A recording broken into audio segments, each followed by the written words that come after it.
지금 한반도 위기에 대해서 미국에서는 심각한 이야기들이 오고 가고 있습니다. 정권이요, 국민에게 이 진상을 알려야 됨에도 불구하고 정권은 그야말로 전쟁 반대 평화만 외치고 적폐청산에 몰두하고 있습니다. 이 와중에요, 사상 최대 규모의 한미 대규모 공군 훈련이 전개되고 있는데요. 230대의 비행기가 참가하는데 양국의 최첨단 전투기가요. 여기에는 보면 F-22 랩터 6대 미국에서 날라왔죠. 그 다음에 F-35A, F-35B 등 일본에서 날려온 스텔스기도 있습니다. 총 스텔스기만 24대, 10% 이상이 스텔스기고요.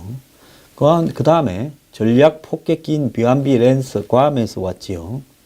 자, 여기에 전자전기라고 부르는 EA-18G라는 그라울러기가 참가하고 한국의 F-15, 16이 참가합니다.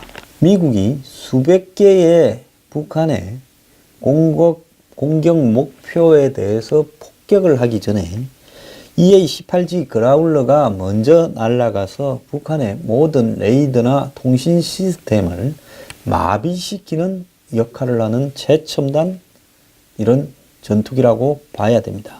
특히 이 그라울러는 F-22 현존 지구상 최대의 성능을 자랑하는 랩터라고 부르는 F-22 스텔스 기와의 전자전 대결을 해서 F-22를 사실상 레이더를 마비시켜 버림으로써 격추시키는 데 성공을 했습니다.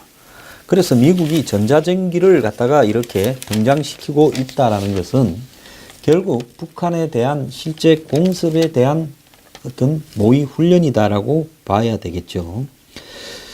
그런데 이 F-22는 너무 만드는데 공이 많이 들어가서 너무 비싸가지고 또 그냥 이렇게 놔두면 수출 이야기들이 자꾸 양산이 되면 될까봐 미군이 생산을 중단하고 한마디로 그보다는 수준이 좀 떨어지는 보급형 F-35를 만들어서 주로 쓰고 있고 F-22는 이제는 생산도 안 하고 있습니다. 자, F-35A는 우리가 흔히 보는 이 전투기고요. F-35B는 해리어기처럼 수직 이착륙이 가능한 F-35의 이 개량형입니다. 그래서 항공모함이나 이런 부분에 수직 이착륙이 가능하겠죠. 어쨌거나 지금 화성 15 발사 이후에 미국의 분위기가 바뀌어서 워싱턴에는 주한미군 가족 철수론이 지금 거론되고 있고 또 맥마스터 NSC 외교안보 보좌관은 북과의 전쟁 가능성이 점점 높아지고 있으며 북핵이 결국은 한일 핵무장을 부를 수도 있다라는 말까지 거론하고 있습니다. 자, 이 주한미군 철수론에 대한 이야기는요, 이 린지 그레이엄 상원의원 트럼프와 매우 각별한 사이로 알려져 있는데요. 한국 문제에 대해서 여러 차례 발언을 많이 했죠. 미국이 한국의 이 미군들로 하여금 가족을 동반하지 못하게끔 국방부에 촉구할 것이라고 하면서 북한이 도발 상황에서 수천 명의 아이들을 한국에 보내는 것은 미친 짓이며 이제 한국에 있는 미군 가족들은 밖으로 다 철수시켜야 될 때다라는 겁니다. 미군은 지금 3만 8천 명이 있고 한국에 미국 사람은 20만 명이 있으며 그 가족은 6천 명이 있습니다. 그러면서 이 트럼프 행정부의 정책은 북한이 핵미사일로 미국을 공격하는 능력을 갖는 것을 저지하는 것이고 그것 최우수단은 선제 전쟁이다라고까지 말을 하고 있습니다. 그래서 북한이 추가 지하 핵실험을 할 경우에는 미국은 이제 심각한 대응을 준비해야 된다 하면서 의회에서도 선제 전쟁에 대해서 논의가 시작돼야 된다고 이야기를 하고 대통령은 최고사령관의 권한으로 미국을 본토를 보호하기 위해 북한을 공격할 능력을 가지고 있다라고 이야기를 했습니다. 맥마스터 보좌관도 우리는 북한하고 무력 충돌 없이 이 문제를 해결하기를 원하지만은 무력 충돌에 점점 다가가고 있고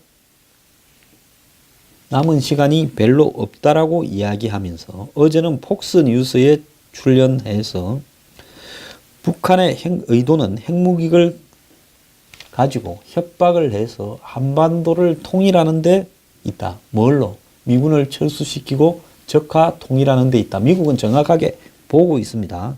그래서 핵무기로 무장한 북한은 중국, 러시아 등 모든 국가에 다 위협이다.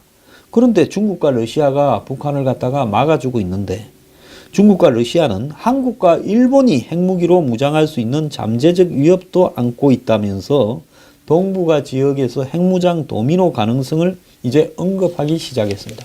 제가 뭐라 했습니까? 몇 달 전에 미국이 쓸 수 있는 가장 좋은 중국과 러시아에 대한 견제책, 북한에 대한 압박은 한국과 일본을 핵무장시키는 거다라고 이야기를 했습니다. 자, 지금 제가 이야기하는 내용은요. 제가 여러 통로를 통해서 입수한 중요한 이 특보입니다.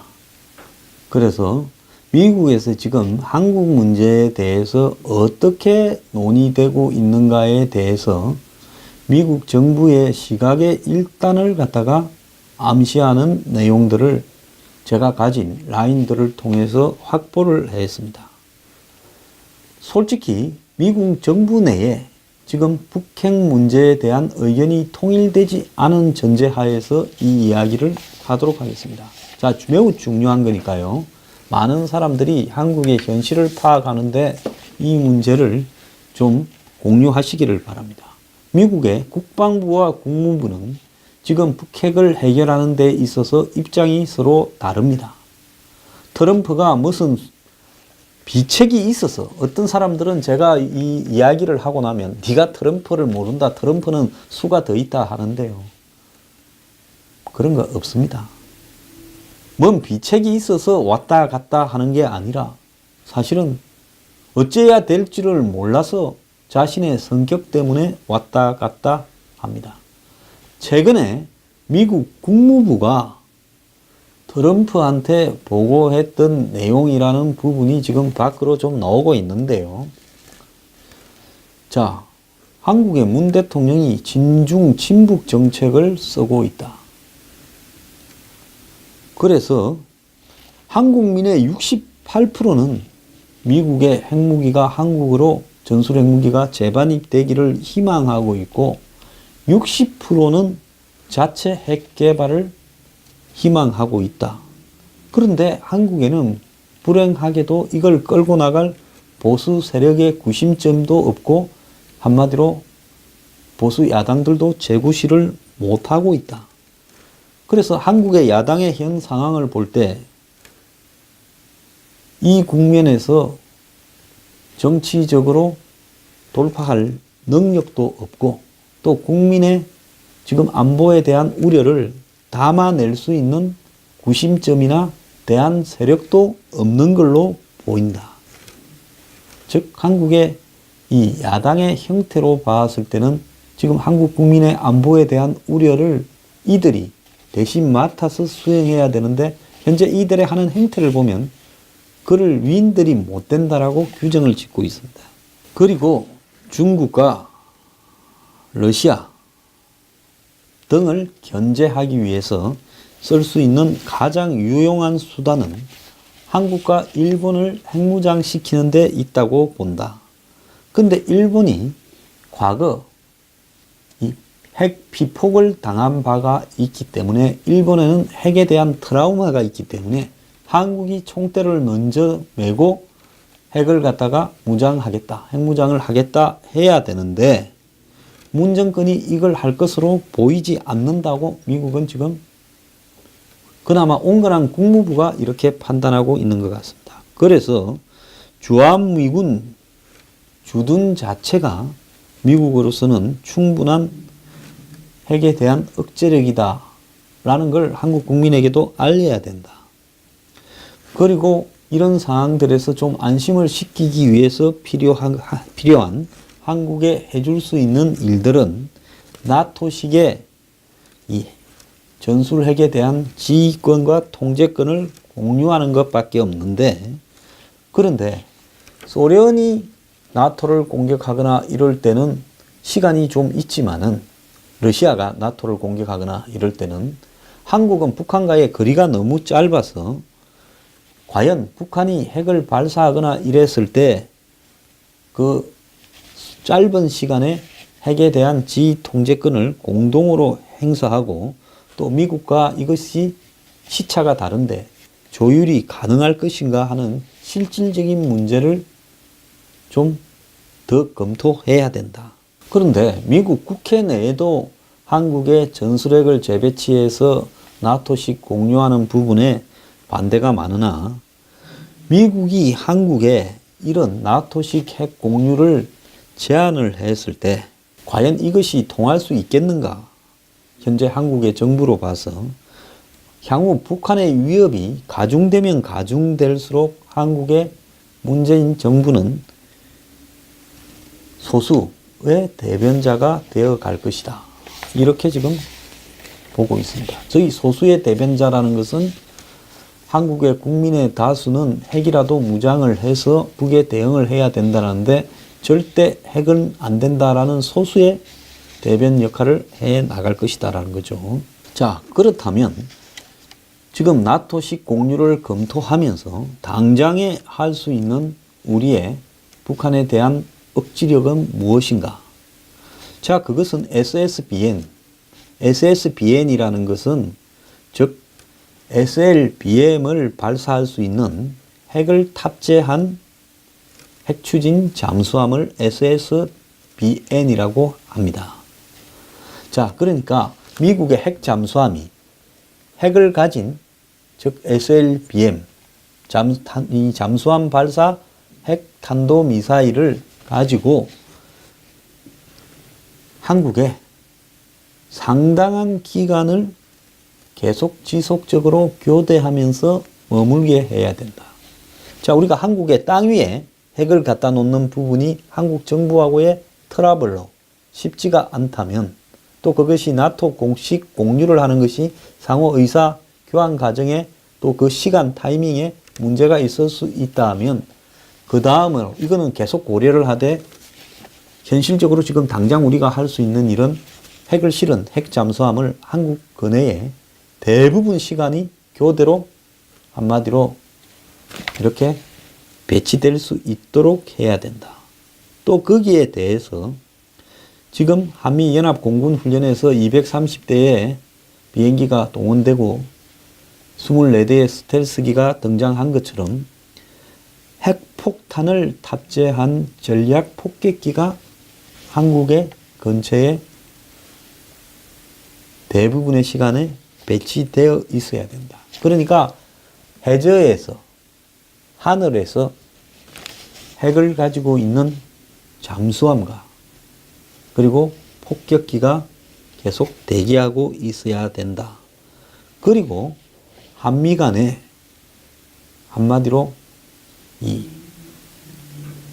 핵무기와 관련된 토론 그룹이 만들어져서 한미 간의 핵 문제를 어떻게 처리해 갈 것인가. 지금 핵폭탄, 북핵 위협에 대해서 이 한국이 핵으로 대응하는 문제 등을 제반으로 논의할 수 있는 구조가 이루어져야 되는데, 이것이 잘 되려면 일본이 참가해야 되는데 지금 일본에 대한 한국의 거부 입장이 문제다. 그동안에 이 북한에 대해서 정권을 교체하겠다, 선제 타격을 하겠다 이런 말도 있었는데, 이런 말을 좀 하지 말고, 이건 국무부의 입장이니까 온건합니다. 북한이 공격을 하면 우리가 반격을 하겠다, 조건 없는 대화 등을 이야기를 해야 된다. 그런데 문제는 북한의 위협이 가중되면 가중될수록 한미 간의 균열이 예상된다.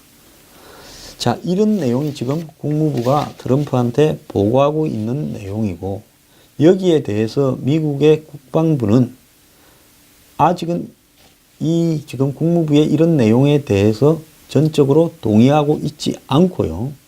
지금 맥마스터 외교 안보 보좌관이 군 출신이지 않습니까? 전쟁 위기가 가중되고 있고 한국과 일본을 핵무장시켜야 된다 하고 있고, 지금 전자전기를 동원해서 한국에서 공중에 사상 최대의 이 공군 연합훈련을 하고 있고, 또 더 나아가서 이 해상 봉쇄를 하면서 행동으로 북한에 보여줘야 된다.